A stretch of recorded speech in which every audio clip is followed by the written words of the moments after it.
eso les digo que esto es pura fisiología que necesitamos recordar. Por ejemplo, cuando hablamos de la difusión acuosa, vamos a recordar la ley de Fick, donde sabemos que Fick lo que hacía era postular cómo se van a comportar las sustancias en relación a su gradiente de concentración. Y para eso postula que usamos poros acuosos y que eso permite movilizar sustancias de distintos compartimientos. Entonces la vamos a revisar. También vamos a revisar un poco la difusión lipídica, donde vamos a ver que postula lo que se hace cuando necesitamos analizar el reparto de lípido, el reparto lípido acuoso, que es el más importante en nuestro organismo. ¿Por qué? Porque nosotros tenemos membranas que son bicapas lipídicas y que van a tener un impacto en lo que es la movilización de las sustancias a través de esas membranas. Entonces ahí vamos a hablar de la ecuación de Henderson-Hasselbalch, ¿sí? Y esta nos va a ayudar a entender cómo se movilizan las sustancias que son lipídicas, que son liposolubles o que son hidrosolubles en pHs de sus mismas características o de características contrarias. Estos dos últimos no los vamos a revisar profundamente porque ya los manejan bien, los han visto en fisio, los han visto en bioquímica. Simplemente recordar los elementos más importantes.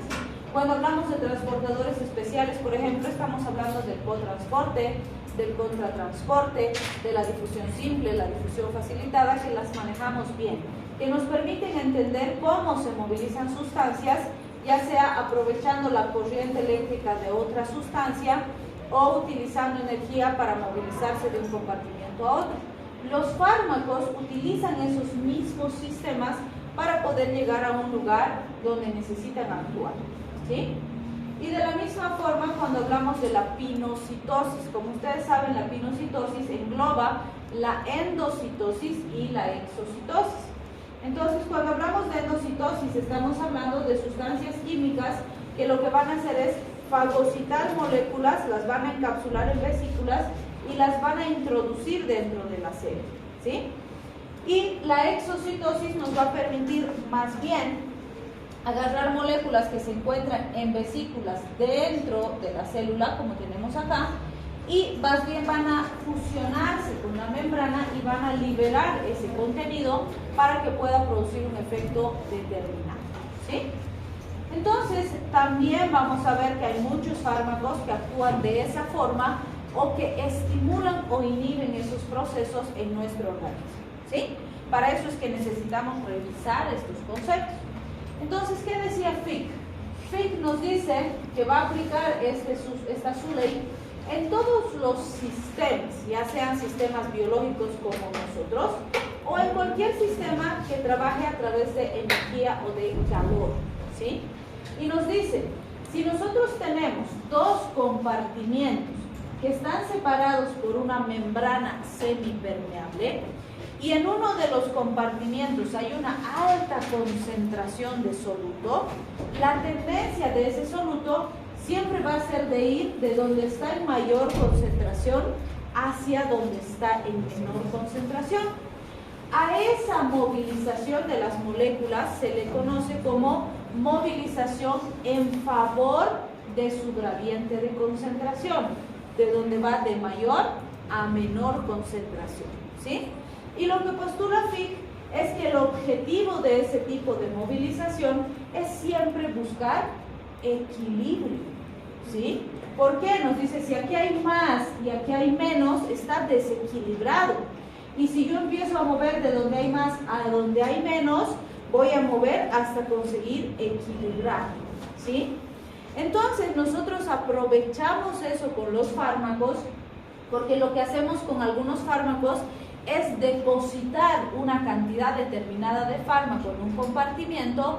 ¿Para qué? Para que se almacene como está aquí, y como vamos a hacer que ahí se almacene más, no se va a quedar ahí, sino que va a difundir hacia el otro compartimiento. Ahí aprovechará el torrente sanguíneo para transportarlo y llevarlo hasta donde va a producir su acción, ¿sí? Entonces fíjense cómo hemos aprovechado la ley de Fick para beneficio de los fármacos, para que puedan llegar hasta donde tienen que llegar, ¿sí? Y nos dice, por eso está esta casita aquí, nos dice, ese mismo compartimiento lo vamos a encontrar en cualquier sistema que trabaje con calor, ¿sí? Porque el objetivo es el mismo, la búsqueda de equilibrio. Y por eso nos dice, si yo tuviera una tacita de café que está caliente y la dejo sobre una mesa, ¿a dónde va a ir el calor? ¿Hacia el ambiente o hacia la taza? Hacia el ambiente. Hacia el ambiente, ¿no es cierto? ¿Hasta cuándo? Hasta que la temperatura de ese café o de esa bebida caliente se iguale a la del ambiente, ¿sí? Entonces, ¿qué están buscando siempre? Equilibrio. Y nuestro organismo hace eso. Y nosotros aprovechamos eso para usar los fármacos, ¿sí? Bien, el otro sistema que vamos a recordar es nuestra famosa ecuación de Henderson-Hasselbalch. Entonces, ¿qué postula Henderson-Hasselbalch? Nos dice, para poder entender cómo se van a comportar las sustancias ácidas o las sustancias alcalinas, necesitamos entender qué hacen en pHs o en medios que tienen ciertas características químicas, ¿no? Entonces nos dice, vamos a utilizar como ejemplo de las sustancias ácidas a la aspirina, que es un fármaco altamente ácido, es más o menos de 3 pKa. Y como alcalino vamos a usar a la pirimetamina, que es alcalino, es alrededor de 9 más o menos pKb. Entonces fíjense, ácido, alcalino. ¿Qué nos dice Henderson-Hasselbalch? Nos dice, las sustancias ácidas, como aquí tenemos, fíjense, la aspirina, cuando están en su forma protonada, se encuentran en su forma neutra o más conocida como ácido débil, ¿sí? Y cuando sufren una reacción química y se desprotonan, como tenemos aquí, fíjense qué significa que se ha desprotonado, que ha perdido este hidrogenio y se ha separado el hidrogenio, por eso se ha desprotonado, ¿sí? Entonces, cuando se desprotona, cambia de forma química y pasa de ser un ácido débil a ser un ácido en su forma aniónica. Químicamente, como ustedes han aprendido en colegio, cuando están como aniones, tienen cargas negativas, ¿sí? Entonces, aquí está en su forma aniónica y tiene un protón libre, suelto, ¿sí? Entonces, ¿por qué nos dice eso? Porque cuando estamos hablando de los ácidos, la forma química que cumple la ecuación de Henderson-Hasselbalch es la que está como ácido débil, vale decir, la forma protonada, ¿sí? Si tuviera grandes cantidades de un ácido que está en forma desprotonada, esta se tiene que convertir en la forma protonada para cumplir la ecuación de Henderson-Hasselbalch, ¿sí? Y con las bases pasa lo contrario, y me dice, cuando tengo bases en su forma protonada, están en su forma catiónica. La forma catiónica, igual que la aniónica, tiene carga eléctrica. ¿Cuál es la diferencia? La carga eléctrica es positiva, por eso no se anota, ¿no es cierto? Pero está aquí. Entonces, ¿qué pasa con estas bases? Cuando se transforman químicamente y se desprotonan, ahí pasan a su forma neutra o en este estado se les conoce como bases débiles, ¿sí? Entonces la base débil es cuando está desprotonada. ¿Por qué nos interesa esa? Porque esa es la que cumple la ecuación de Henderson-Hasselbalch, ¿sí? Entonces ya, ahora que ya hemos recordado nuestra base química o bioquímica, ahora sí decimos qué postula la ecuación de Henderson-Hasselbalch. Henderson-Hasselbalch nos dice, a ratos me estoy trabando, van a disculpar, me pasa siempre que duermo poco y se me traban las palabras. Entonces, si pasa es por eso, ¿ya? Entonces, fíjense, Henderson-Hasselbalch, ¿qué nos dice? Cuando tengo sustancias ácidas o sustancias alcalinas en pHs de sus mismas características, estos son más liposolubles, ¿sí? Vale decir, los ácidos, como ácidos débiles, son más solubles y los álcalis, como álcalis débiles o alcalinos débiles, son más solubles, ¿sí? Así, eso se tienen que memorizar, tienen que aprenderlo así de memoria, sí. Pero ¿para qué me sirve esto cuando estoy manejando un paciente? Esa es la parte más importante que tengo que entender y que tengo que manejar, ¿sí? Entonces, ¿qué pasa? Normalmente cuando yo consumo un ácido o un álcali como tratamiento terapéutico, tengo la capacidad eliminar con normalidad. Y como hemos visto y vamos a seguir viendo cuando revisemos cinética, dinámica y demás, las vías principales para eliminación de fármacos, para la mayoría de ellos, son hígado y riñón. Hígado metaboliza, riñón elimina, ¿sí? Entonces la gran mayoría de estos los vamos a eliminar por la orina, ¿sí? ¿Qué va a pasar? Fisiológicamente ustedes han visto que tenemos nuestra nefrona maravillosa, la unidad estructural y funcional del riñón. Entonces la nefrona tiene un túbulo contorneado proximal, un ADN y un túbulo contorneado distal.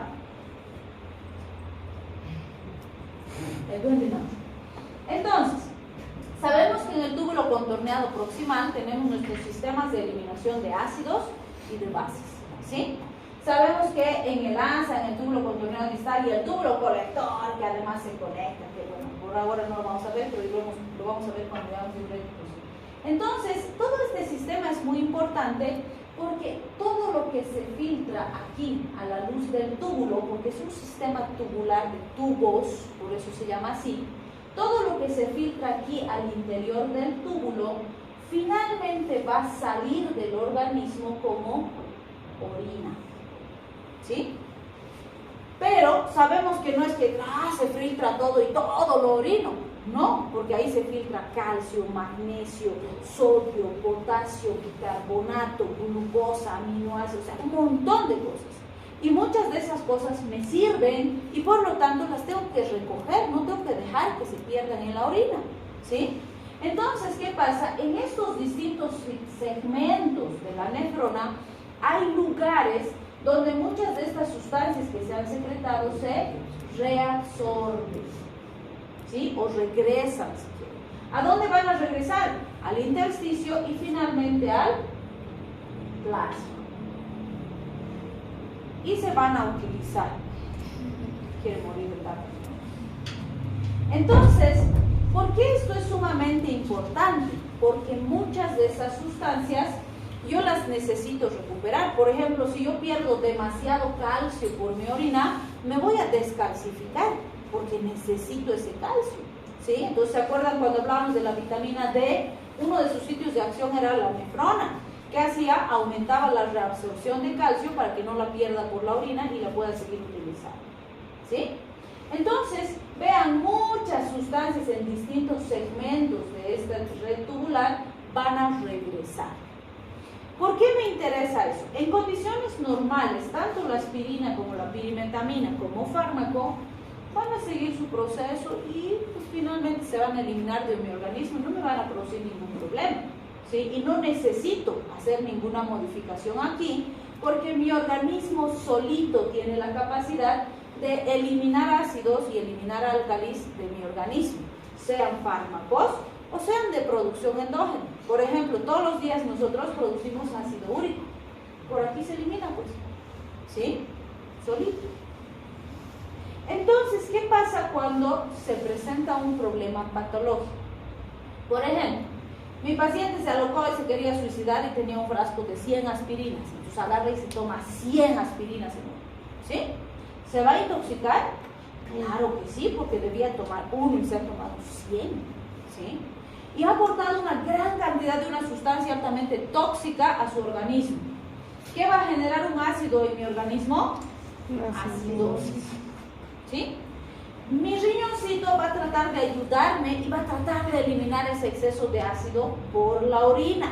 Pero ¿qué va a pasar? Una gran cantidad de sustancia ácida a la luz tubular. ¿Qué va a pasar con el pH de la orina?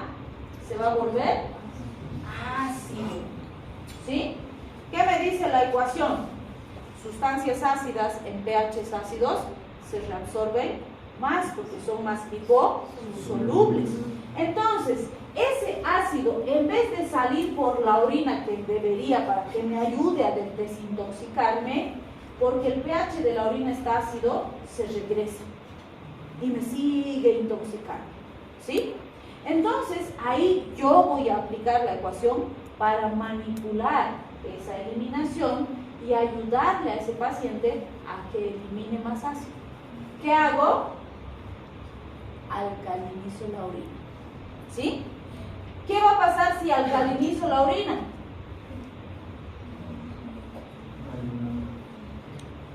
sustancia ácida en pH alcalino se absorbe menos. Entonces, ¿qué voy a hacer? Voy a bloquear la reabsorción haciendo que se quede en la luz tubular y por lo tanto aumentando la eliminación por la orina.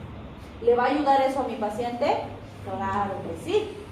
¿Es lo único que voy a hacer en mi paciente? De ninguna manera, porque voy a controlar los líquidos, los electrolitos, voy a ver qué fármacos más utilizo, si tengo antídoto, no tengo antídoto, etc. Pero esto me va a ayudar, ¿sí? Entonces, para eso es que manejo la ecuación de Henderson-Hasselbalch, porque cuando mi paciente tiene acidosis o tiene alcalosis, yo puedo manipular el pH de los distintos compartimientos para ayudar a que evolucione favorablemente mi paciente, ¿sí? ¿Con qué alcalinizo la orina? ¿Qué le daríamos para alcalinizar la orina? Bicarbonato. Bicarbonato. ¿Sí? Le paso bicarbonato, se alcaliniza la orina y me ayuda a eliminar ácidos, ¿sí? Si mi paciente se hubiera intoxicado con un alcalí, ¿qué tendría que hacer para ayudar a eliminar? Acidificar la orina, ¿sí? ¿Con qué podría acidificar? Vitamina C, ácido ascórbico, ¿sí? Porque no le voy a dar aspirina, ¿no? Entonces, de esa forma yo puedo manipular, ¿sí? Ahora, les planteo un paciente. Tengo un paciente que se ha intoxicado con aspirina, el pH urinario está en 6. No, mentira, más ácido le vamos a poner. Está en 4, súper ácido, ¿sí? Entonces, está súper intoxicado mi paciente, yo necesito manipular para ayudarlo a eliminar el ácido acetil salicílico. Entonces yo digo, voy a subir su pH a 6 y voy a lograr eliminar gran cantidad de ácido acetil salicílico por la orina, ¿cierto? He subido de 4 a 6. Voy a eliminar gran cantidad de ácido acetil salicílico por la orina. ¿Sí? ¿O no? ¿Por qué no? Porque está unido al receptor, ¿se puede decir? ¿O no? No, no está unido.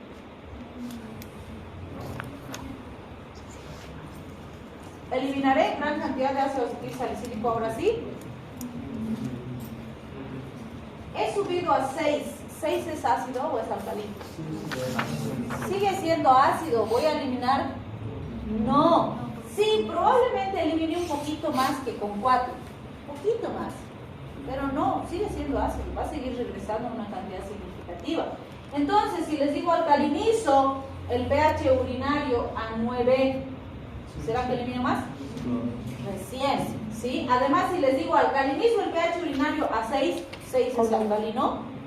No, es falso lo que estoy afirmando, ¿sí? O les digo, he alcalinizado el pH urinario a 9, por lo tanto existe un mayor retorno del ácido acetil salicílico al plasma. ¿Cierto o falso? Falso, porque no va a regresar, pues va a salir más por la orina, ¿sí? Ese análisis es el que tienen que ejercitar, porque así les voy a preguntar, ¿sí? ¿Tienen que memorizarse la ecuación? Claro que sí, pero tienen que entender su aplicación, eso es lo más importante, ¿sí? ¿Está claro? ¿Tienen alguna duda? Muy bien.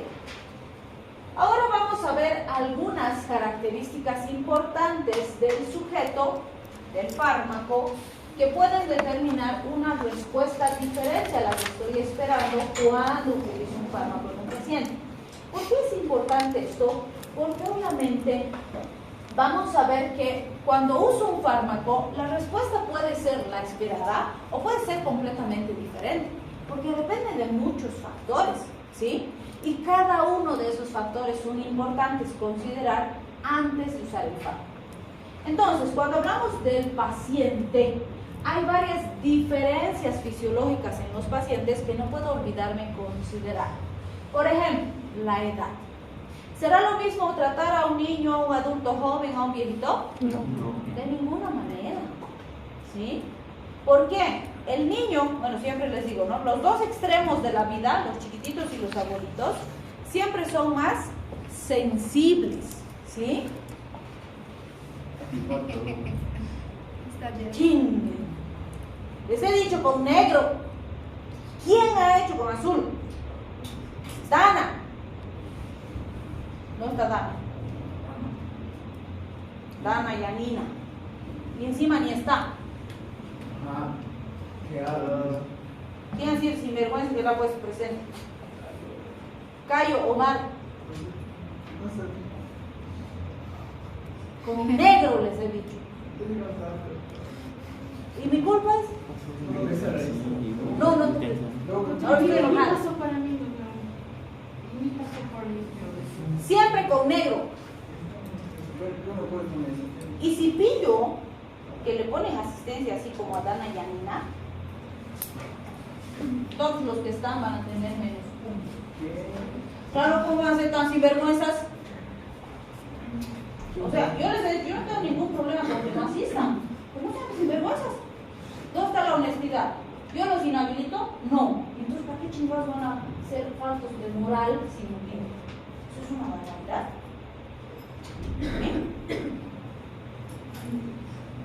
¿No está bien? Estoy confiando en ustedes. ¿Dónde está su ética como profesionales de salud?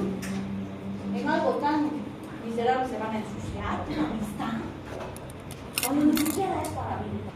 Como decíamos, la edad es súper importante, ¿sí? Porque van a haber fármacos que a los chiquititos no les podemos dar. Por ejemplo, fármacos que alteran el cartílago de crecimiento. Porque si lesiona el cartílago de crecimiento, voy a perjudicarle en su crecimiento, lo voy a dañar y le puedo generar un daño hasta irreversible, ¿sí? O, por ejemplo, el higadito de los pequeñitos está terminando de madurar. Entonces habrán situaciones, habrán cosas que no le puedo dar porque le puedo generar un daño, le puedo producir una falta de pan, se va a olvidar, ¿sí? Los que han llegado recién, por si acaso, con lapicero negro es, ¿ya? No les estoy riendo, así siempre hago, ya les he dicho varias veces, ¿no ven? Ok, entonces es muy importante considerar la edad del paciente. Los viejitos, no porque les falte madurar, sino porque ya están viejitos, cronológicamente ya están desgastaditos, por decirlo así. Entonces muchas cosas les pueden producir más daño que a un joven que está en pleno funcionamiento de todo su metabolismo, ¿sí? Bien, las características genéticas van de la mano con la raza. Se tiene que considerar las características y diferencias genéticas. Por ejemplo, ¿será que, qué sé yo que soy raza de bronce, no puedo tomar paracetamol como ella que tiene piel más clarita?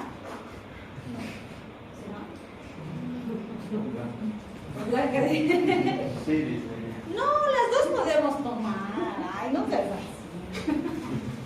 Las dos podemos tomar. ¿Sí?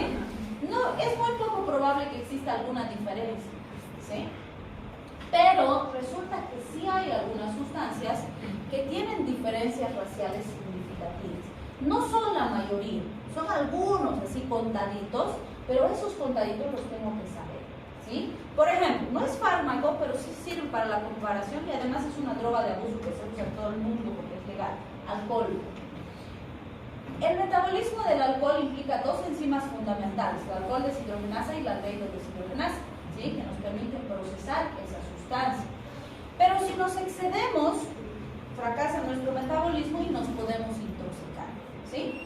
Resulta que cuando han comparado las razas, se han dado cuenta que la raza oriental produce menos enzima alcohol deshidrogenasa. Y eso hace que sean más sensibles a la intoxicación por el alcohol. Se intoxican más fácil, toleran menos, por decirlo así, ¿sí? Lo mismo entre varones y mujeres. Resulta que las mujeres tenemos menos alcohol deshidrogenasa de tipo 2, que está a nivel gástrico, y nos embriagamos con más facilidad que los varones. Ojo, estamos hablando, tanto a nivel racial como a nivel de sexo, en condiciones basales. Hígados vírgenes, por decirlo así. ¿Sí? ¿Por qué? Porque no se olviden que el alcohol es una droga de abuso.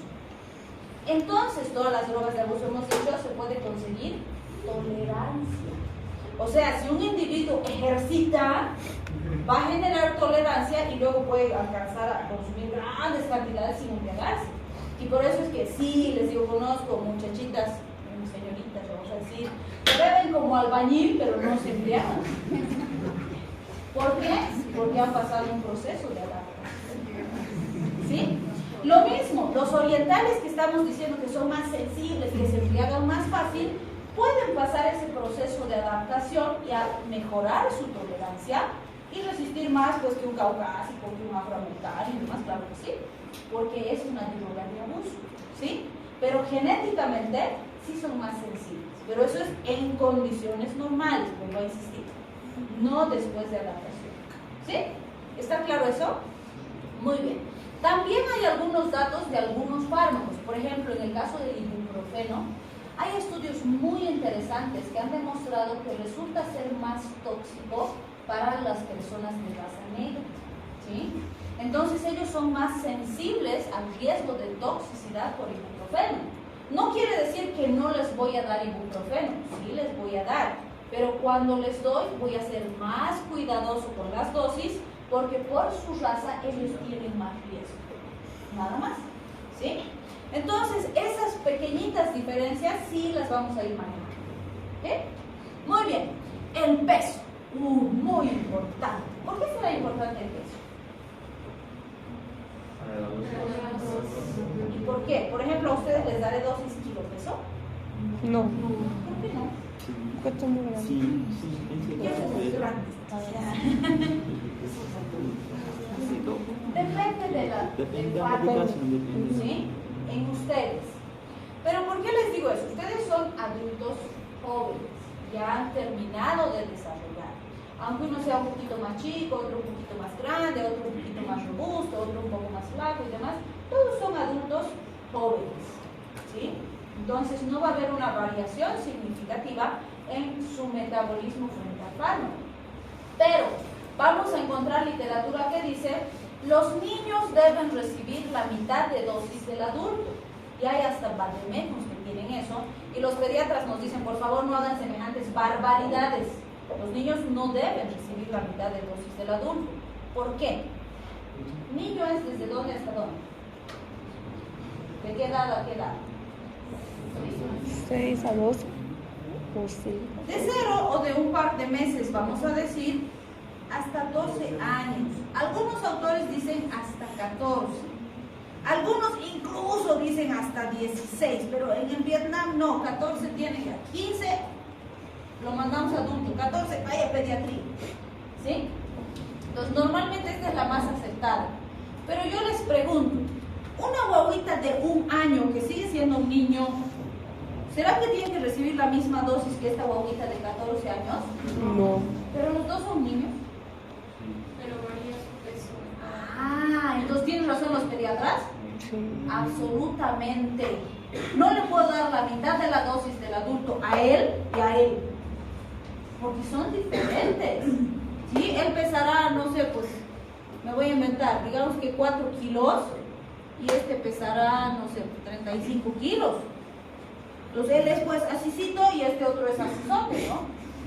Entonces vean por qué es sumamente importante en ellos el cálculo por kilogramo de peso, que cuando hagamos receta vamos a hacer, ¿sí?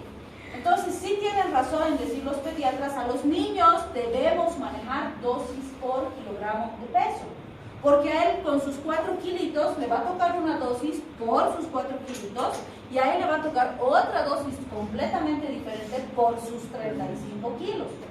Y ahí sí les estoy dando una dosis correcta, ¿sí? Podrá ser que tengo un chiqui de 1 año que pese 4 kilos y un chiqui de 1 año que pese 8 kilos. Sí, es posible. ¿Y estará alguno de los dos enfermo?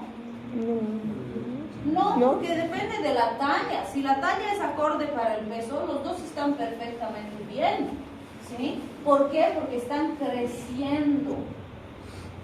Entonces, esa variación también es la que determina que en el paciente pediátrico siempre deba dar dosis por peso. ¿Está claro? Muy bien. El cumplimiento. Y aquí les digo, bueno, es cierto que depende mucho del individuo, no vamos a ir a perseguirlo al paciente a ver si toma o no toma su fármaco, etc. Pero sí podemos usar algunas estrategias. Por ejemplo, si yo te digo, te vas a tomar este fármaco cada 6 horas, ¿vas a cumplir más fácil que si te doy este fármaco para que tomes cada 12 horas? Sí. ¿Sí? Sí. ¿Cuál es más fácil, el de 12 o el de 6? El de 12. toda la vida, ¿se dan cuenta? Entonces, eso es muy importante que consideremos. ¿Por qué? Si yo veo que tengo un paciente, por decirles, es un viejito de 86 añitos, vive solito, ¿sí? Y le doy un fármaco que tiene que tomar cada 6, la probabilidad de que falle el tratamiento es alta, porque se va a olvidar, luego se va a tomar 2 en uno, porque ay, me he olvidado la anterior, me tomaré las 2, o un día no va a tomar, otro día va a cumplir, otro día va a tomar antes, otro día va a repetir. O sea, no va a ser un desastre en el tratamiento, porque es un esquema difícil incluso para un joven. ¿Se dan cuenta? En cambio, si le doy uno que tome cada 12 horas, va a cumplir más fácil, se va a adherir más fácil al tratamiento y me va a cumplir mejor. Entonces, esas estrategias también tengo que considerar cuando le estoy dando el tratamiento al paciente, ¿sí? Claro que no puedo hacer por decir, le quiero dar eritromicina. La eritro se da cada 6. Entonces no puedo decir, ay, es que mi pacientito no va a cumplirle, dale nomás eritro cada 12 horas. No, eso no se hace porque estoy arruinando el fármaco. Si mi paciente no va a poder cumplir eritro cada 6, entonces no le doy eritro.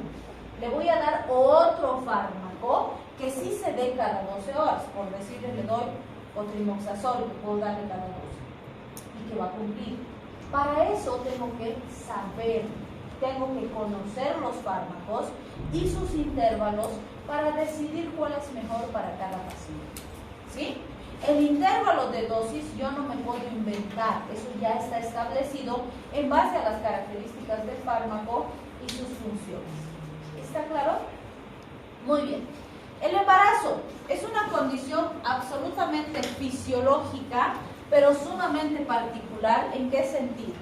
Una mamá embarazada se podrá enfermar, Sí. podrá tener una infección urinaria, por ejemplo, Sí. Sí. podrá tener COVID, podrá tener tuberculosis, podrá tener diarrea.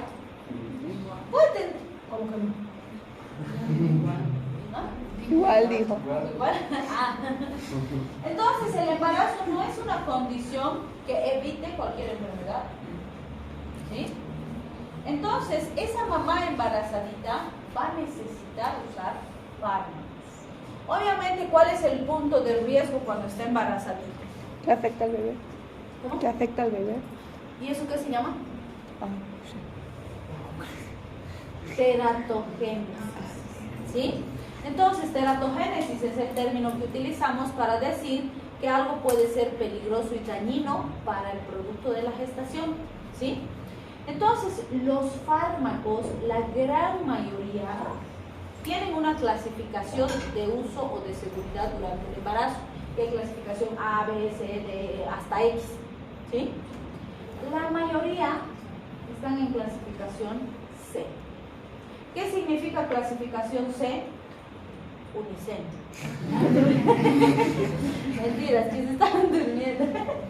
C significa que no existe evidencia de que es seguro para el bebé, ¿sí?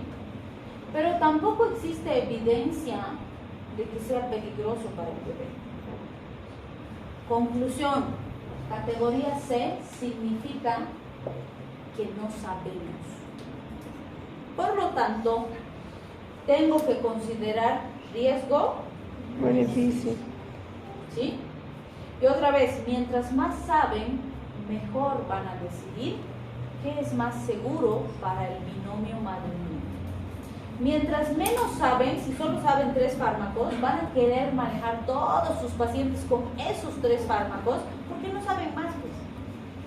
Y puede que esos 3 sean los más peligrosos para el binomio, ¿sí? Entonces, para decidir mejor, tengo que saber más, ¿sí? Entonces, muy importante, porque esas mamás embarazaditas sí van a necesitar antibióticos, sí van a necesitar tranquilizantes, sí van a necesitar anestesia, o sea, van a necesitar un montón de cosas. Y yo voy a tener que decidir si uso o no uso. Y cuando use, tengo que tratar de limitar el tiempo de uso y tengo que vigilar para tratar de minimizar los riesgos. Pero sin riesgo, no hay. ¿Sí? Muy bien. Si hablamos del mismo paciente, También nos interesa valorar cualquier situación patológica que el paciente tenga, ¿sí? Como por ejemplo insuficiencia hepática, insuficiencia renal, insuficiencia cardíaca, alteraciones de las proteínas, enfermedades gastrointestinales. La pregunta será, si mi paciente tiene insuficiencia hepática, ¿qué se podría afectar de un fármaco? La metabolismo, porque el hígado es el principal órgano de metabolismo. Y si se altera el metabolismo, ¿cuál es el riesgo? Toxicidad. ¿Sí? Si tengo una insuficiencia renal, ¿qué se afectará? Eliminación. Y si no se elimina, se acumula. Y si se acumula, me intoxica. ¿Sí? Si tengo una insuficiencia cardíaca, ¿qué se afectará?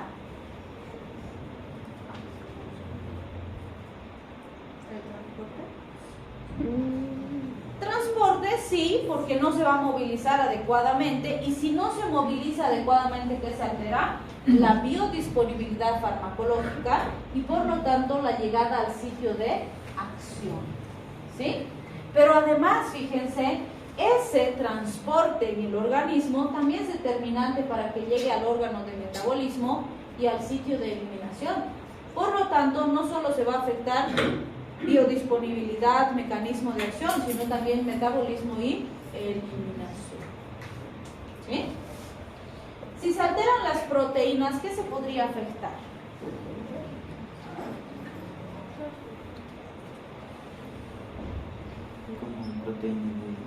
¿Para qué son importantes las proteínas? ¿Qué hemos dicho de la albúmina?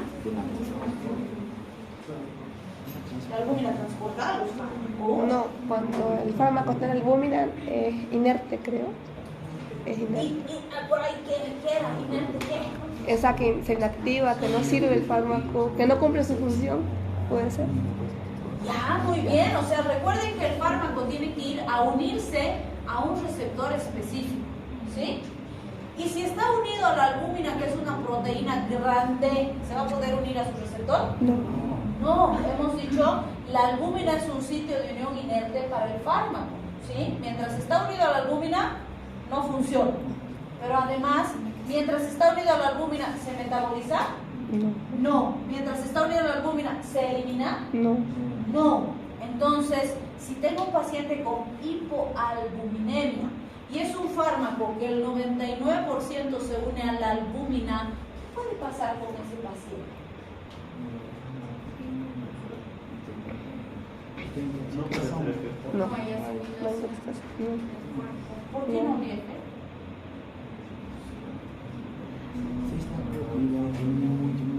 Si el 99% estaba unido aquí, aquí es 1%. Y eso es suficiente para producir el semen. Si no hay proteínas, no hay albúmina, ¿qué puede pasar con el paciente? Toxicidad, porque este 99% que tenía que estar unido no se va a unir, porque no es proteína. Entonces, suficiente con que haya 2%, ya tengo el doble, con la dosis correcta, y se me intoxica el paciente. ¿Sí? Entonces, vean, por eso los desnutridos, los pacientes con trastornos proteicos, no pueden recibir las dosis estándares o las dosis habituales si son fármacos que tienen alto porcentaje de unión a proteínas. Porque con dosis correctas se me intoxica. ¿Sí? Para eso es que me interesa saber eso. ¿Habrá fármacos que se unen 0% a las proteínas? Sí. Sí. Sí. ¿En ese fármaco me interesa la desnutrición? ¿Me interesa la hipoalbuminemia? No. No, porque el fármaco va a funcionar exactamente igual, porque no es dependiente de las proteínas. Entonces depende del fármaco. ¿Sí? Eso hemos visto la clase. No. Enfermedades gastrointestinales. ¿Por qué serían importantes? Es que, por ejemplo, las cosas de repente tengo que saber para no hacer más daño. Bueno, sí. Ya, primero que los fármacos podrían generar mayor lesión. ¿Qué más? Que también hay medicamentos que se metabolizan en el estómago. Si hay una enfermedad gastrointestinal, posiblemente ya no se metabolicen.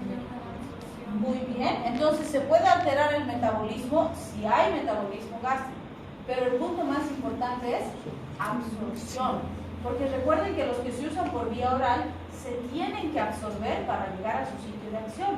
Y si hay alguna enfermedad, por decirles, hay un parásito, algo tan pinche como un parásito que está aplanando el ribete del cepillo y por ahí se tiene que introducir el fármaco, ¿va a entrar? No, y si no llega donde tiene que llegar, ¿va a haber efecto? No, va a fracasar el tratamiento, no porque el fármaco esté mal, sino porque no llega pues donde tiene que llegar, ¿sí? Entonces vean, cada uno de esos elementos es indispensable que esté trabajando correctamente para que se alcance la eficacia terapéutica, ¿sí? Muy bien, cuando hablamos del fármaco, existen varias características, propiedades físico-químicas del fármaco que se deben considerar para que éste cumpla su función. Entonces, fíjense, esto no es adrede, yo no me voy a inventar del fármaco. Esto sí me lo tengo que memorizar, porque de cada fármaco ya se sabe si es soluble, si no es soluble, qué pKa tiene, si tiene una pKb, en qué pH se trabaja, por qué vía se administra, cómo se distribuye, cómo se metaboliza, cómo se elimina. Todas esas características que son dependientes de sus propiedades físico-químicas se han estudiado para cada fármaco en esos 20 años de estudio que hemos hecho, ¿sí? Todo eso ya está descrito. Eso lo tenemos que aprender. Eso no lo puedo deducir, no lo puedo inventar, ¿sí? Por eso es que se hace complejo, porque en estos primeros temas vamos a definir cada una de esas cosas. Vamos a entender cómo se metabolizan los fármacos, vamos a entender cómo se absorben, cómo se excretan, los tipos de metabolismo que hay.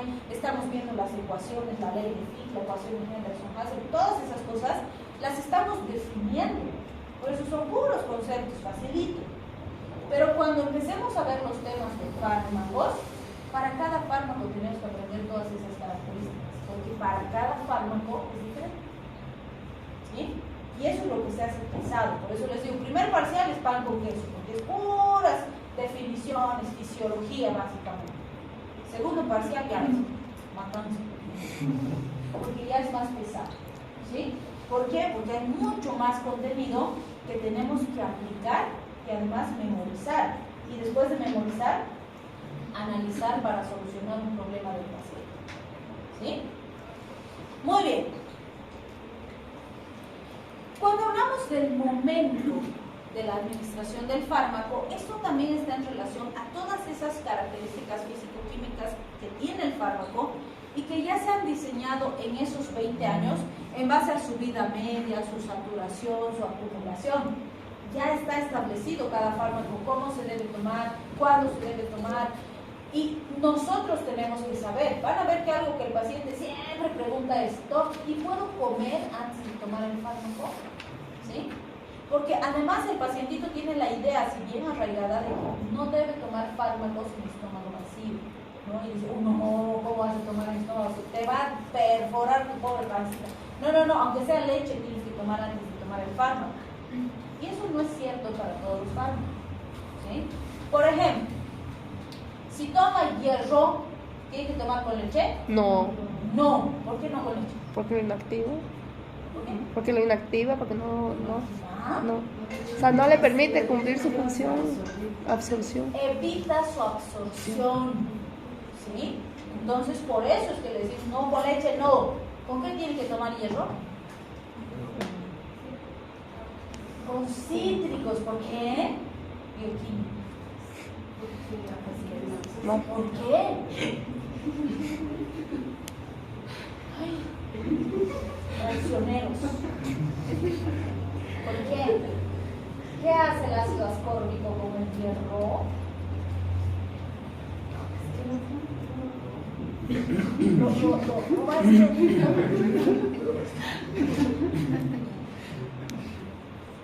Cataliza la conversión de la forma férrica a la forma ferrosa, ¿no es cierto? Para que se asimile mejor, porque de esa forma se absorbe más.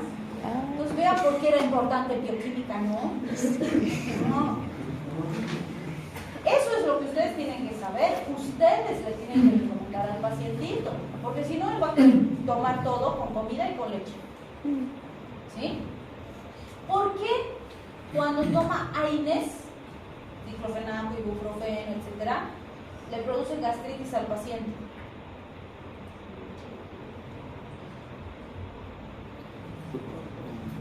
En ese caso es por el mecanismo de acción. El AINE tiene alguna relación con los alimentos, o sea, se absorbe menos, se interfiere el efecto, etcétera. No. Entonces, ¿le puedo decir que tome con comida? Sí, no pasa nada. Al fármaco no le va a pasar nada. Pero el comer le va a proteger su mucosa gástrica. Mentira. No. Es falso. Porque la gastritis no es por acción directa del fármaco, es por su mecanismo de acción. El AINE trabaja en la COX. La COX, la ciclooxigenasa, casi muere. La ciclooxigenasa lo que hace es facilitar la producción de prostaglandinas, prostaciclinas, tromboxanos, leucotrienos, todos los mediadores inflamatorios, y por eso se relaciona al dolor e inflamación. Normalmente cuando le doy ibuprofeno, diclofenaco, etcétera, que lo vamos a ver en AINES, le doy al paciente porque tiene fiebre, porque tiene dolor o porque tiene inflamación. ¿Sí? Para eso le doy. No quiero lesionarle su mucosa gástrica, pero ¿cuál es el punto? Las prostaglandinas que se producen por esta misma vía son parte de los mecanismos de protección de la mucosa gástrica, como han debido aprender en fisiología. ¿Sí? Entonces, cuando yo bloqueo la COX y disminuyo la inflamación y el dolor del paciente, también estoy evitando que sintetice sus prostaglandinas que le protegen su mucosita gástrica. Por eso le va a dar gastritis.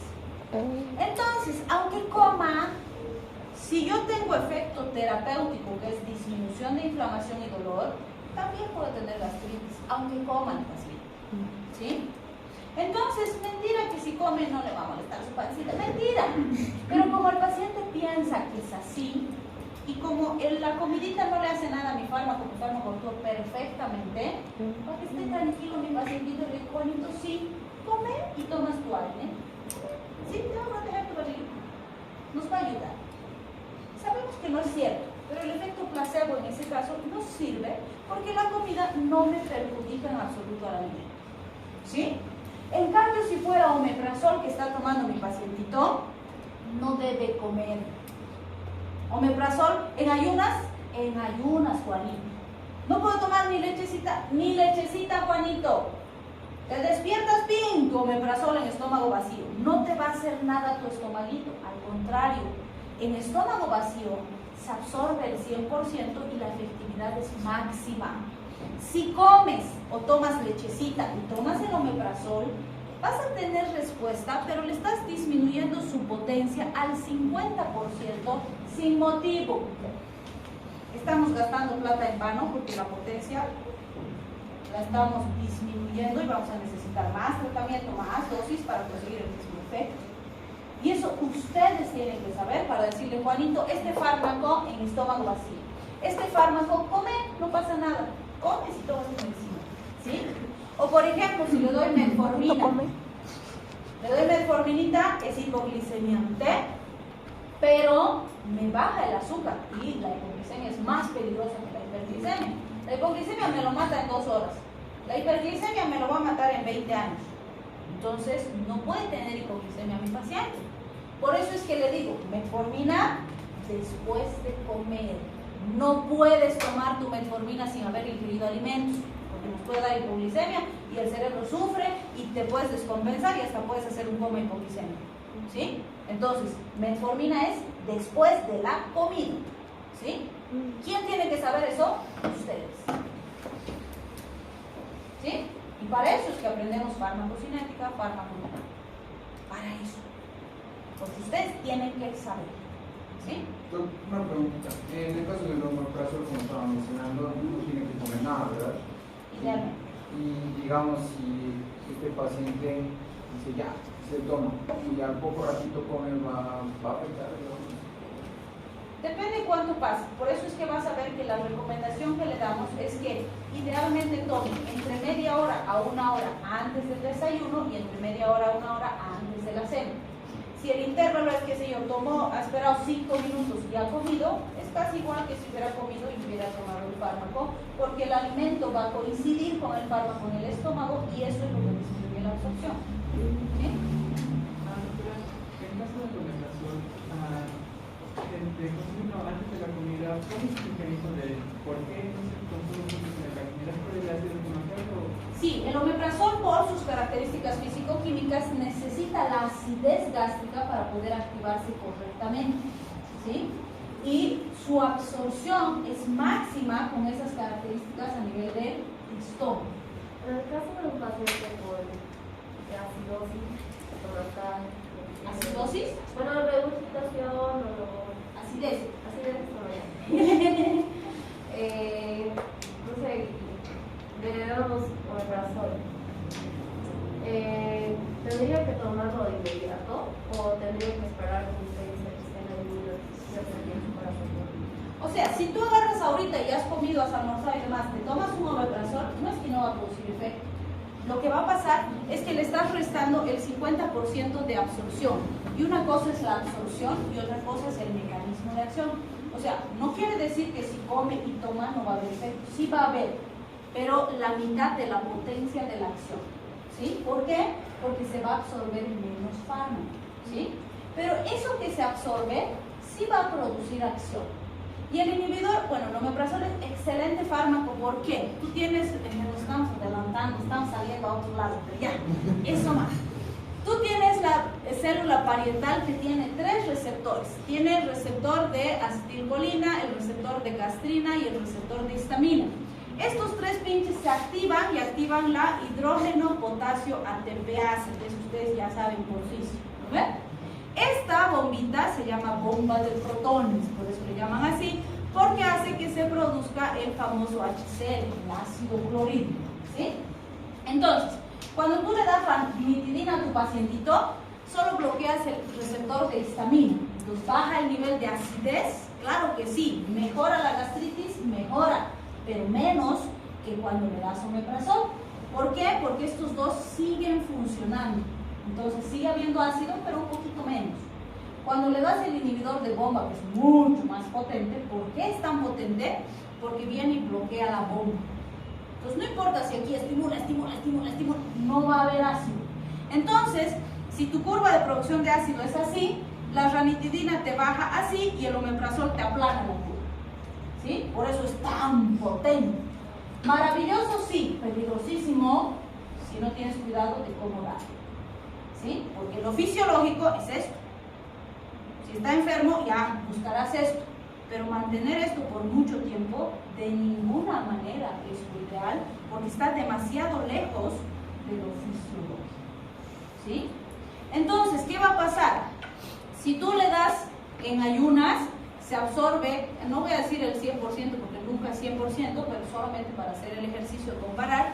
Entonces, esta inhibición va a ser máxima. Si come y toma, entonces va a ir esto, entonces esto en vez de ser así completo, por decirte, va a ser así. O sea, sí vas a tener efecto, pero menor al que hubieras tenido si hubiera tomado correctamente. ¿Sí? Entonces, si quieres tener resultados óptimos, tienes que tomar las medidas correctas. No quiere decir que con la comida no vas a tener resultados, sí. Pero esto lo podías obtener en una dosis y ahora lo vas a tener que obtener en 2 dosis o más, dependiendo de cómo toma el paciente. Esa es la diferencia. ¿Sí? Entonces, ustedes van a ir aprendiendo eso cuando vayan aprendiendo farmacocinética y farmacodinamia. Esto analizamos en gastro, sí. Fíjense qué importante es saber fisiología para que cuando veamos el mecanismo de acción del fármaco entendamos. ¿Sí? Esto es fisiología. Esto de la COX, las prostaglandinas, tromboxanos, etcétera, es fisiología.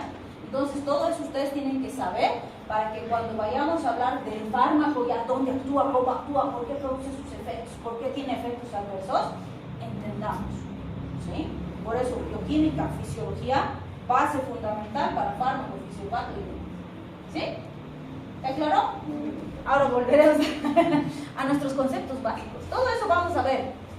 Bueno, esto ven en fármaco 2 que ya no llevan conmigo, pero me imagino que lo están viendo. Pero esto sí van a ver conmigo ahí. Entonces, fíjense, cuando hablamos del momento de la administración del fármaco también es muy importante. Y depende del fármaco para ver si es más importante o menos importante. ¿Por qué? Digamos que mi paciente tiene cefalea, le duele su cabecita. Yo le digo, toma un omeprazolcito. Ay, perdón, un paracetamolcito. Paracetamol. Entonces, ¿puede tomarse un paracetamolcito y después no tomar más? Sí. ¿Qué le llamamos a eso? PRN. Por razón necesaria. Le digo, si te duele, tomas. Si no te duele, no tomas. ¿Con el paracetamol puedo hacer eso? Sí. Si tiene un cuadro febril, ha estado con fiebre varios días, he visto que es una infección bacteriana, ya le voy a dar antibiótico. Pero la fiebre no va a desaparecer inmediatamente. El antibiótico no va a actuar bien como varita mágica y va a desaparecer las bacterias. Va a tener que pasar un proceso. En ese le voy a decir, te vas a tomar cada 8 horas por 2 días. Hasta eso, el antibiótico ya va a empezar a tener su acción. Entonces, ya no necesitamos seguir usando, pero le he dado el horario. El mismo fármaco, pero cada 8 horas. ¿Sí? Eso significa que ese fármaco le puedo dar cada 8, le puedo dar cada 6, le puedo dar cada 12 o le puedo dar PRN. ¿Sí? ¿De qué va a depender cómo le dé? De la necesidad que tenga el paciente. Con este fármaco no va a pasar nada si toma PRN o si toma oral. La efectividad va a ser igual. ¿Sí? Pero si fuera un antibiótico, por ejemplo, yo puedo agarrar y le digo, toma, vas a tomar amoxicilina cada 8. Y será lo mismo que le diga, ay, si te molesta te tomas una amoxi, y si no, mañana te tomas otra. ¿Podré con la amoxi?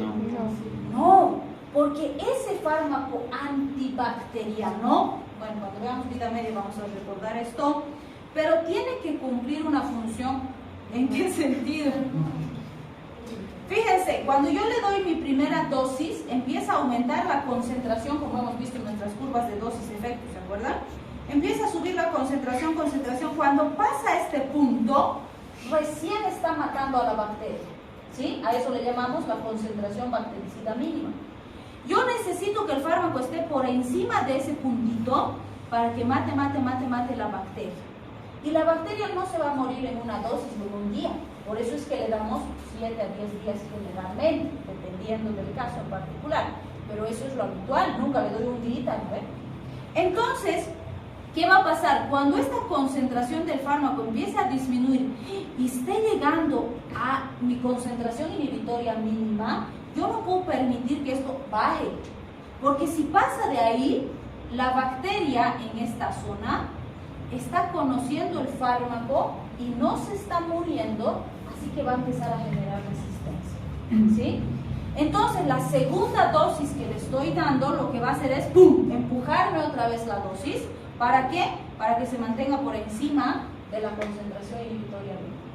Por esa razón, ese antibiótico le tengo que dar cada 8 horas, pero ser pues cumplido en cada 8 horas y los 7 días que necesito para erradicar mi bacteria. ¿Sí? Y justamente el incumplimiento en tiempo de tratamiento y en intervalos de dosis es una de las principales causas de los niveles de resistencia bacteriana que tenemos hoy en día. ¿Sí? Entonces, con este fármaco yo no le puedo decir, ay, si quieres tomar cada 12, o si quieres tomar una vez al día nomás, no pasa nada. No, si es cada 8, tiene que ser cada 8. Si sé que no va a cumplir, le daré otro fármaco que sí se pueda tomar cada 24 horas, que sí tengo, ¿no? Le doy acitrol, así que se toma una vez al día, ¿no? O le doy ciprol, así que se toma cada 12.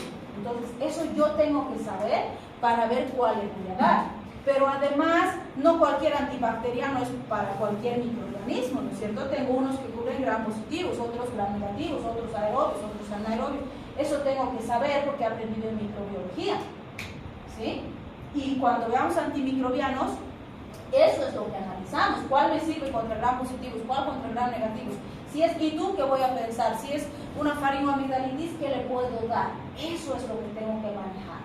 ¿Sí? Y eso tiene un fundamento científico, la base microbiológica que yo he aprendido, los antimicrobianos y la integración de esos dos conocimientos. ¿Se dan cuenta? Entonces, el tiempo en el que se toma depende del cuadro que estoy manejando y también del fármaco que estoy usando. Hay fármacos que puedo espaciar los intervalos, solo dar si necesita y no pasa nada, ni con el paciente ni con el fármaco. Pero hay fármacos como estos que yo no me puedo jugar con el fármaco. Tengo que dar como se da y así se tiene que cumplir. ¿Sí? ¿Está claro eso? ¿Y por qué es eso importante además? Porque, por ejemplo, digamos que le estoy dando este que se toma cada 8 horas. ¿Sí? Y mi paciente calcula y cuando 8, y resulta que una dosis le sale que tiene que tomar a las 4 de la mañana todos los días. Pucha, pobre pacientito, a las 4 pone su alarma, un día se despierta, al otro día se duerme, a las 7 se ha despertado. Me va a hacer una barbaridad de tratamiento, ¿sí?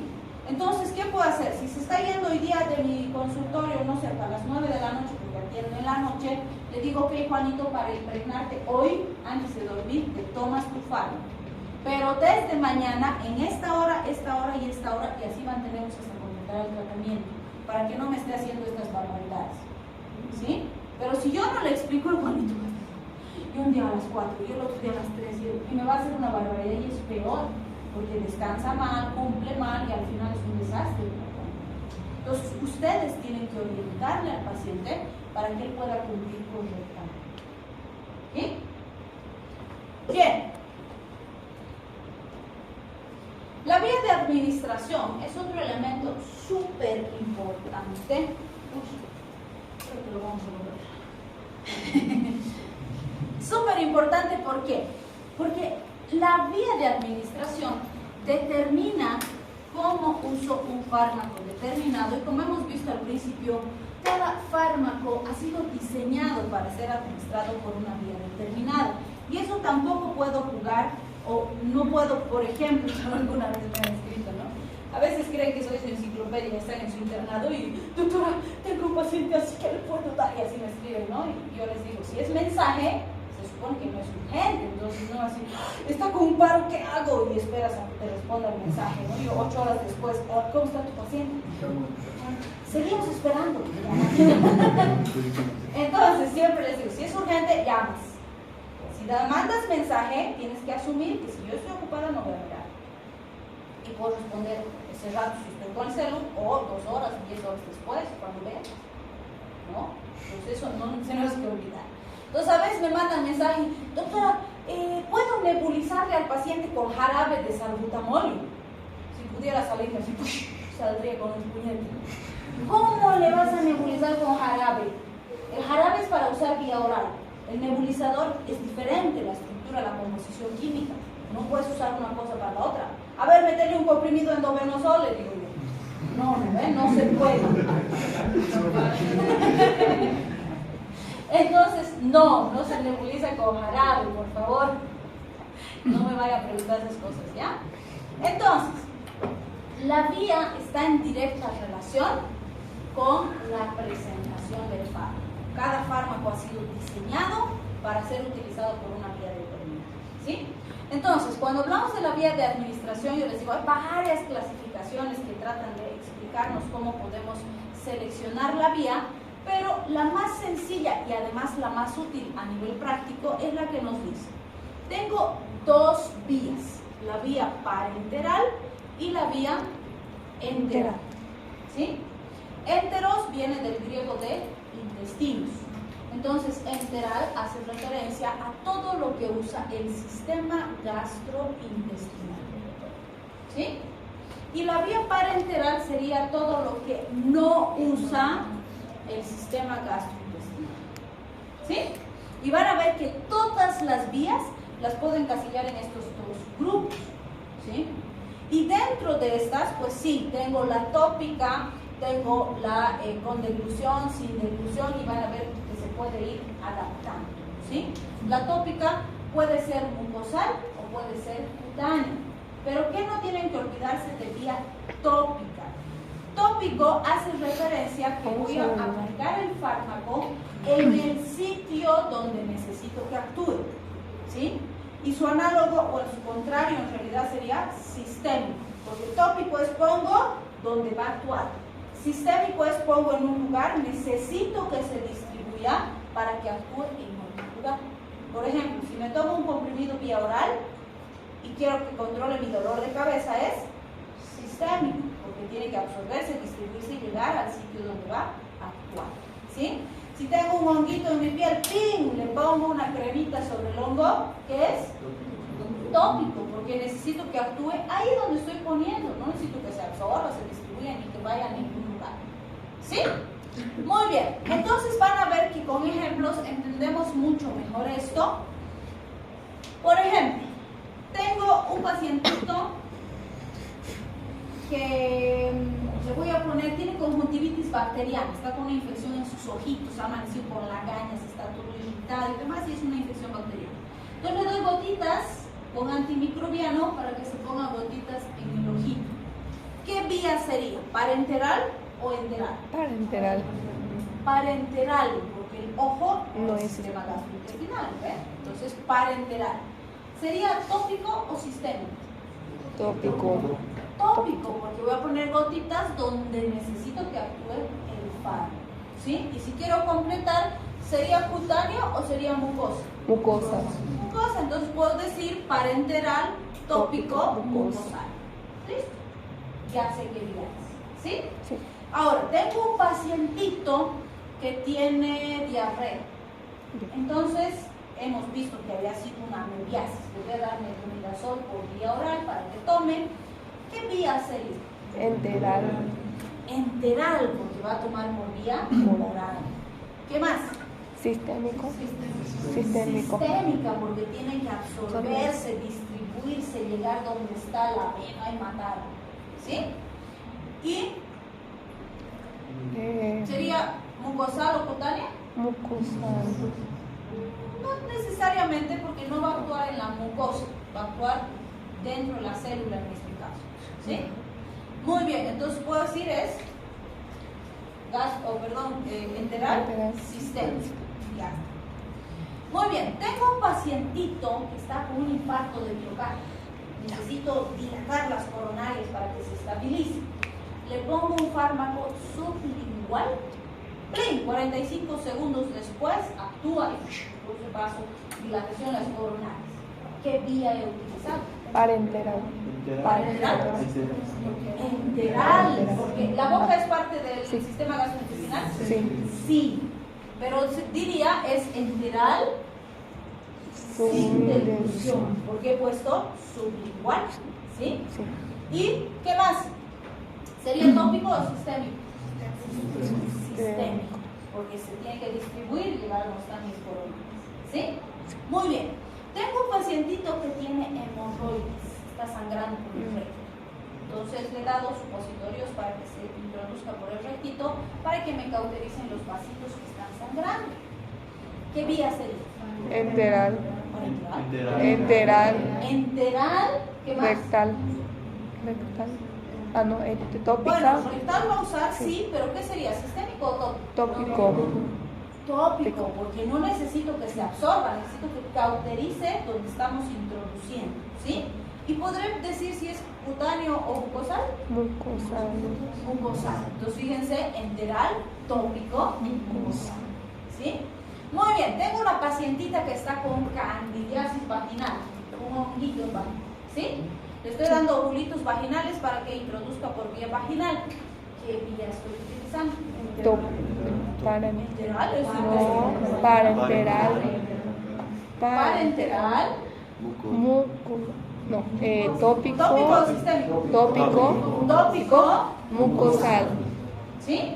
Entonces vean, todas las vías las puedo encasillar en esa clasificación. ¿Sí? ¿Está claro? Sí. Una más. Tengo un pacientito pediátrico. Estaba con fiebre terrible, chiqui. Le hemos dado ibuprofeno por vía oral. No ha bajado la fiebre. Entonces el pediatra dice, ok, le vamos a pasar un antipirético por vía rectal. Recuerden que esa zona tiene altísima vascularización y es una muy buena vía de administración. Entonces le pasan un supositorio vía rectal, baja la fiebre.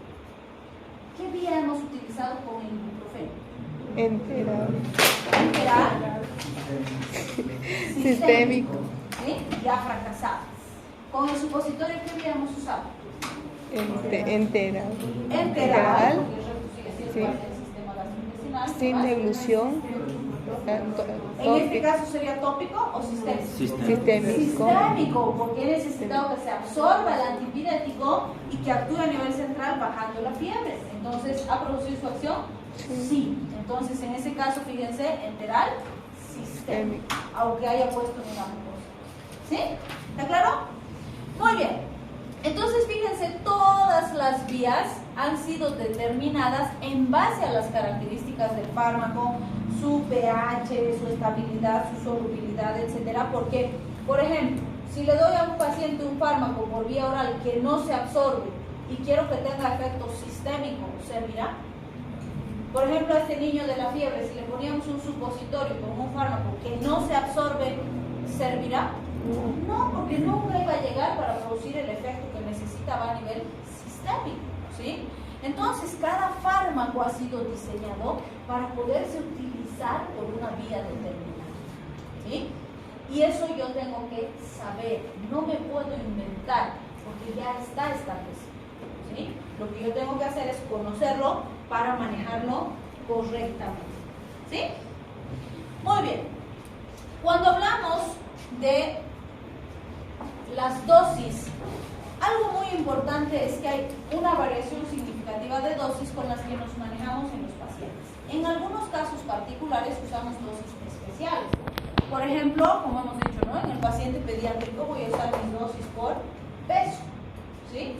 ¿Habrá fármacos que se hacen cálculo kilo-peso en adultos? Sí, claro que sí. Hay fármacos donde cualquier paciente, sea adulto, abuelito, niño, lo que sea, tiene que hacerse un cálculo kilo-peso. En los adultos no es la mayoría, pero sí hay. ¿Sí? Por sexo, ¿hay variaciones? Muy pocos. La mayoría no tiene una variación significativa por sexo. En varones y mujeres se usan los estándares, ¿sí? Pero podría ser, por ejemplo, no le puedo dar a una mujer que tenga calvicie, por ejemplo, que es raro, pero hay, no le puedo dar finasteride. En cambio, a un varón sí le doy finasteride. ¿Por qué? Porque el finasteride es un antiandrogénico. Porque sabemos que la calvicie androgénica está relacionada a las hormonas masculinas, ¿sí? Entonces, al suprimir esas hormonas, le va a ayudar al paciente a que se le caiga menos el pelo por el exceso de andrógenos que tiene. Pero a una mujer no le puedo dar eso porque ella no produce ese tipo de hormonas en cantidad que produce el varón y no debo darle un antiandrogénico a una paciente femenina, ¿sí? O por ejemplo, no puedo agarrar y darle anticonceptivos orales de estrógeno a un varón, ¿o sí? No. Los fisiculturistas toman, ¿no? ¿Para qué toman? Para las mujeres. Para tener pectorales. Yo les digo, ay, pectoralitas. Pero dicen que sí desarrolla más. Claro, pero yo digo, no es vuestro mismo pectoral porque es músculo. Seno es grasa. Bueno, pero sí tomo. Y obviamente hoy ya sí es cierto, sabemos que hay, por ejemplo, los cambios de género que se hacen a algunos pacientes o pacientes. Entonces, ellos sí toman hormonas del sexo opuesto para cambiarse de género, ¿sí? Un paciente masculino, por ejemplo, que se quiere volver femenino, entonces va a tomar hormonas femeninas y eso le va a dar caracteres sexuales secundarios femeninos. Sí existe en la terapéutica hoy y sí tenemos muchos que son transgénero. Entonces sí vamos a ver ese tipo de diferencias que habitualmente no se hacen, pero que sí pueden haber. Doctor, una pregunta. Obviamente, en el campo de los ácidos de tratamiento es de por vida, porque el cuerpo siempre va a volver a lo que fue. A la genética no la puedes engañar. Entonces, ¿es una intervención a largo plazo? Claro, claro que sí. Pero es equiparable, por decirlo así, a una enfermedad crónica. Por ejemplo, un paciente diabético va a hacer tratamiento toda su vida, o un hipertenso va a hacer tratamiento toda su vida.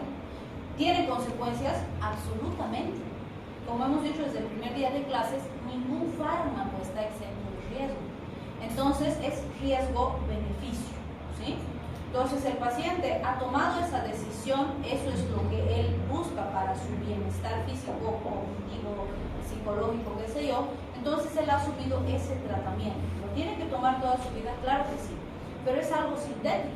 Y como decíamos, por ejemplo, cuando veíamos vitaminas, que aunque sea una vitaminita que es bueno, tengo que hacer pausas, tengo que hacer. Y en ellos, obviamente, habrá que analizar riesgo-beneficio, ver cuándo, cuánto tiempo, pero toda su vida tienen que hacerse controles de función hepática, función renal, tomar suplementos, comer sano, tener una vida más sana, etcétera, porque tienen más factor de riesgo. Pero ellos han decidido vivir de esa forma. Entonces ellos asumen que el beneficio es mayor al riesgo y lo toman. Pero cero riesgo no existe. Entonces sí existe siempre un riesgo y se tiene que vigilar. Pero a ellos les hace feliz estar en esa condición y recibir ese tratamiento, porque es eso lo que ellos necesitan para su bienestar. No se olviden que el concepto actual de la salud es el completo bienestar biopsicosocial. Entonces, para ellos, su bienestar biopsicosocial depende de esa transición que hacen del género al que ellos se identifican y se sienten bien, ¿no? Que es una decisión muy personal, no nos compete juzgarla. Pero sí nos compete apoyar al paciente para mantener su estado de salud en ese proceso. Pero la decisión de si quiere ser hombre, mujer, silla, no sé, es del paciente. Es del paciente. ¿Sí? Aunque no nos digan que le digamos todos, está bien. Entonces, claro que siempre va a haber riesgo. ¿Sí? Bien. La edad hemos dicho que determina también que a veces se tengan que hacer algunas modificaciones en las dosis. O no usar fármacos, o calcular dosis especiales, o en los abuelitos hacer, por ejemplo, una, se llama, modificación de dosis en relación, por ejemplo, al grado de insuficiencia renal o al grado de insuficiencia hepática, dependiendo de qué patología se va a hacer. ¿Sí? Y las dosis por superficie corporal son muy particulares. Hay muy poquitos fármacos que se usan por superficie corporal del paciente. Que hay fórmulas especiales donde se calcula por metro cuadrado de superficie corporal. No solo en niños, sino en fármacos particulares. En algo que podríamos mencionarles, por ejemplo, en los pacientitos quemados, ¿no? Han debido ver que calculamos el porcentaje de superficie corporal del paciente y en base a ese porcentaje decidimos qué fármacos, qué líquidos, qué electrolitos, cómo le vamos a ir estabilizando a ese paciente. ¿Sí? Pero son casos muy particulares. Los tipos de dosis, estos vamos a ver que están en mucha relación con estos. Mínima, máxima. O sea, en esos 20 años de estudio de cada fármaco que hemos dicho, se ha establecido para cada fármaco cuál es la dosis mínima que necesitamos utilizar para obtener el efecto y cuál es la dosis máxima que le podemos dar para no intoxicar. ¿Sí? Entonces, esos rangos existen para todos los fármacos que utilizamos. Por ejemplo, si le doy paracetamol, la mínima es 500, la máxima es 1 gramo. ¿Sí? Si le doy ibuprofeno, la mínima es 200, la máxima es 800 miligramos. Si le doy amoxicilina, la mínima es 250 y la máxima es 1 gramo. En nuestro medio, mentira que usamos 250, jamás le damos al adulto. Así que aunque así están los libros, nosotros usamos 500 como mínima y 1 gramo como máximo, no damos 250 en adulto. ¿Sí? Entonces, para todos los fármacos existen estos rangos de dosis mínima y dosis máxima, que están establecidos gracias a esos estudios que hemos visto y todos esos años que se ha estudiado. ¿Sí? Estas dosis, la terapéutica y lo usual, están dentro de este rango. La dosis terapéutica es esta, la que está establecida en la terapéutica que puedo usar para cada caso en particular. Entonces son los rangos. Y la dosis usual es la que más uso. Por ejemplo, si les digo de paracetamol, ¿cuál es la dosis que más usan? 500 o 1 gramo. 500. Entonces mi dosis usual es esta, porque es la que uso con más frecuencia y solo en casos particulares voy a usar 1 gramo. ¿Sí? Si hablamos de ibuprofeno, ¿cuál es la dosis usual? ¿Cuál es la dosis que más usamos? 500. 400, porque sí hay de 200, 400, 600 y 800. ¿Sí? La usual es la de 400, porque es la que usamos en la mayoría de los pacientes. En algún caso, aquí no usamos, ¿Para qué? Usamos 600 y 800 en casos particulares, pero la más común es 400. Entonces, esta es mi dosis usual. ¿Sí? A eso se refiere. Y en cada fármaco, pues siempre vamos a tener dosis usuales. Ay, no vamos a poder acabar. Ya. Ahí vamos a poder. Y determinar.